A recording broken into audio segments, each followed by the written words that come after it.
इस चैनल को जरूर सब्सक्राइब करिएगा, ये बेल आइकन भी जरूर दबाइएगा। खूब मैं नहीं आ रही रसोई में, बहुत गर्मी हो रही है। बेटी रसोई में तो तुझे जाना ही होगा, तेरी शादी होने वाली है, तुझे सारा खाना बनाना आना चाहिए। खाना तो मुझे बनाना आता ही है, फिर क्यों आप मुझे परेशान कर रही हो? वैसे भी मेरी शादी इतने अमीर परिवार में हो रही है, वहाँ मैं खाना नहीं बनाऊंगी। हे भगवान, बेटी ऐसा नहीं बोलते, अपने ससुराल में जाकर खाना तो खुद ही बनाना, इससे सब लोग बहुत खुश होंगे। श्वेता अपनी माँ की ये बात सुनकर अपना मुंह चढ़ाकर वहाँ से चली जाती है। जिसके बाद कुछ दिन बीत जाते हैं और अब शादी का टाइम आ जाता है।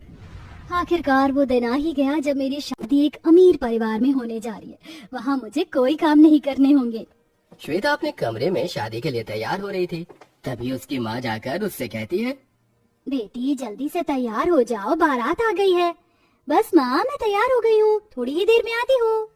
श्वेता तैयार होने के बाद अपने कमरे से बाहर आ जाती है, जहाँ उसकी कुछ सहेलियाँ और ललिता उसे शादी के मंडप तक लेकर जाती हैं। अब श्वेता अपने कार्तिक से शादी करके अपने ससुराल आ जाती है।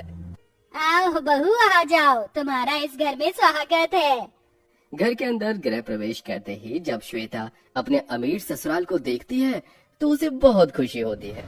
कितना सुंदर घर है माँ जी, आपने घर तो बहुत अच्छा बनवा रखा है। हाँ बहू, इस घर को कार्तिक ने अपनी पसंद से बनवाया है। चलो तुम यहाँ बैठो, मैं तुम्हारे खाने के लिए कुछ मंगवाती हूँ। पहले दिन पर श्वेता को बहुत खातिरदारी होती है, उसके खाने के लिए बहुत सारी वैरायटीज का खाना मंगवाया जाता है। माँ जी, इतना सारा खाना, वो भी मेरे लिए? हमारे परिवार में बहू के पहले दिन पर उसकी बहुत सेवा करती है, क्योंकि उसके बाद तो बहू पूरे घर की सेवा करती है। अच्छा अच्छा, पहले ही जताया जा रहा है कि आज इन्होंने मुझे बनाकर खिलाया है, तो अब कल से मैं इन्हें बनाकर खिलाऊंगी। ऐसा बिल्कुल नहीं होगा, मैं खाना नहीं बनाऊंगी। इस तरह श्वेता सोच रही थी कि तभी मोनालिका उसे खाना खाने के लिए कहती है। खा लो बहू खाना, क्यों शर्मा रही हो? जी माँ जी, खा रही हूँ। खाना खाने के बाद मोनालिका श्वेता को उसके कमरे में ले जाती है, जहाँ श्वेता थोड़ा आराम करती है। शादी के चलते अब बहुत ज्यादा थक जाते हैं, इसलिए उस रात सभी आराम से सो जाते हैं। अगले दिन जब सवेरा होता है, मोनालिका अपनी नई बहू की पहली रसोई के लिए उसका इंतजार कर रही होती है। अरे क्या बात है, अभी तक बहू रानी आई नहीं, आज तो उसकी पहली रसोई की रस्म है। मोनालिका ऐसा खुद से कह ही रही थी कि तभी श्वेता अपने कमरे से बाहर आती है। आ गई बहू तुम, मैं तुम्हारा इंतजार कर रही थी। कॉफी तो मैं लगा दिया सजने दजने में। माँ जी, अब नई नई बहू हूँ तो थोड़ा तो समय लगेगा ही। चलो ठीक है, जाने दो। देखो आज तुम्हारी पहली रसोई की रस्म है, जाओ रसोई में जाकर कुछ खाना बना लो, और हाँ, सबसे पहले मीठे में ही कुछ बनाना, ये रस्म के हिसाब से बहुत जरूरी होता है। मैं खाना नहीं बनाऊंगी। श्वेता के मुंह से यह सुनते ही मोनालिका और वहाँ खड़े सभी लोग हैरान रह जाते हैं। अरे श्वेता, तुम ऐसा क्यों कह रही हो? पहली रसोई की रस्म के लिए तो सभी लड़कियां बहुत खुश होती हैं। लेकिन मैं खाना बनाने के लिए बिल्कुल भी खुश नहीं हूँ, इसलिए मैं खाना नहीं बनाऊंगी। लेकिन बहू, फिर पहली रसोई का क्या होगा? अरे घर में इतने सारे नौकर हैं ना माँ जी, उनसे बनवा लीजिए, लेकिन मैं खाना नहीं बनाऊंगी। श्वेता ऐसा कहने के बाद अपने कमरे में चली जाती है। माँ, कोई बात नहीं, शायद वो बहुत ज्यादा थकी हुई है, इसीलिए खाना नहीं बनाना चाहती होगी। अच्छा चलिए, मैं ऑफिस के लिए निकलता हूँ। कार्तिक इतना कहकर ऑफिस के लिए निकल जाता है। इसके बाद मोनालिका अपने घर की शांता से कहकर खाना बनवा लेती है। शांता, एक काम करो, नई बहू रानी के कमरे में उसका खाना भिजवा दो। ठीक है माँ जी, अभी भिजवा देती हूँ। शांता खाना परोसकर श्वेता के कमरे में लेकर जाती है, जिसके बाद वो श्वेता को खाना देती है। बहू रानी, नाश्ता कर लीजिए। खाना देखकर श्वेता बहुत खुश होती है। अरे वाह, अब तो मजा ही आ गया, अब तो बिना मेहनत के ही खाना खाने को मिलेगा।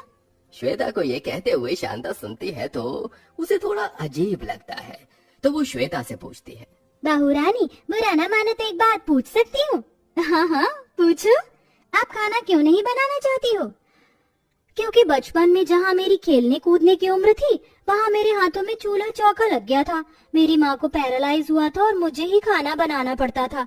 मेरी शादी के 2 से 3 साल पहले ही मेरी माँ का इलाज हुआ था और वो ठीक है अब। लेकिन इस दौरान मैं खाना बनाने से बहुत ज्यादा ऊब गई हूँ और अब मैं खाना बिल्कुल नहीं बनाना चाहती। शांता ये सुनकर चुपचाप वहाँ से चली जाती है। इसी तरह अब रोजाना श्वेता को कोई भी खाना बनाने के लिए कहता तो वो सबको एक ही बात कहती, मैं खाना नहीं बनाऊंगी। ओहो, आज तो शांता आई नहीं, उसकी तबीयत खराब है शायद। फिर आज बहू ही अपने हाथों का कुछ बनाकर खिला ही दे, एक बार पूछ ही लेती हूँ। मोनालिका श्वेता के पास जाती है। बहू, आज शांता काम पर नहीं आई है, उसकी तबीयत खराब है, तुम खाना बना लोगी? मैं खाना नहीं बनाऊंगी। लेकिन बहू, माँ जी, मैंने कहा ना, मैं खाना नहीं बनाऊंगी। मोनालिका ये सुनकर चुपचाप श्वेता के कमरे से बाहर आ जाती है, जिसके बाद वो खुद ही रसोई में जाती है और खाना बनाने लगती है। लो जी, कर लो बात। बहू होने के बाद भी रसोई में मुझे खड़ा होना पड़ रहा है। ये कैसा नसीब है मेरा, पता नहीं बहू के हाथों का खाना कब नसीब होगा। रसोई में खाना बनाते बनाते मोनालिका को एक आइडिया आता है। अगर मैंने कुछ नहीं किया तो बहू इसी तरह फायदा उठाएगी।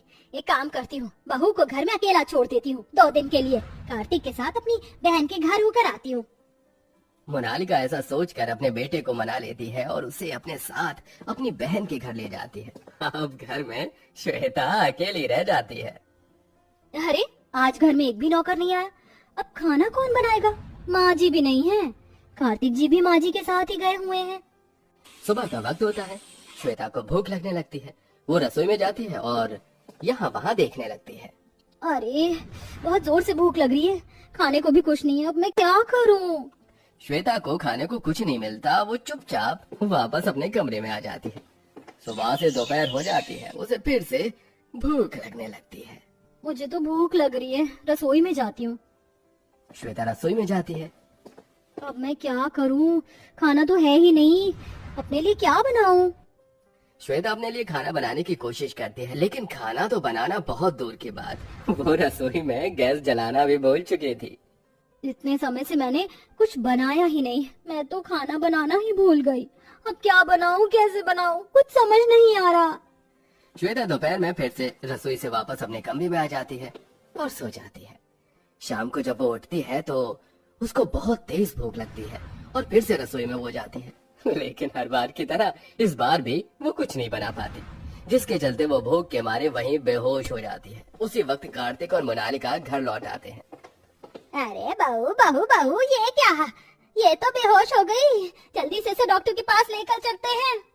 मोनालिका अपने बेटे के साथ अपनी बहू को डॉक्टर के पास लेकर जाती है, जहां डॉक्टर उसका चेकअप करते हैं और उसे खाना भी देते हैं।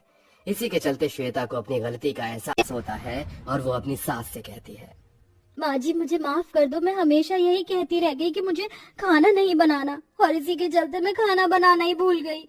अब मुझे इतना भी नहीं आता कि मैं अपने गुजारे लायक भी बना सकूं। आज के बाद मैं ऐसा कभी नहीं कहूंगी। आप मुझे खाना बनाना सिखा दो, मैं फिर से पहले की तरह खाना बनाना चाहती हूँ। हाँ हाँ बहू, बिल्कुल, मैं तुम्हें खाना बनाना सिखाऊंगी। इस तरह मोनालिका अपनी बहू को खाना बनाना सिखाती है, जिसके बाद श्वेता पहले की तरह अच्छा खाना बनाने लगती है और वो अपने हाथों से खाना बनाकर अपने ससुराल में सभी को खिलाती और वो सब एक साथ खुशी खुशी रहने लगते हैं।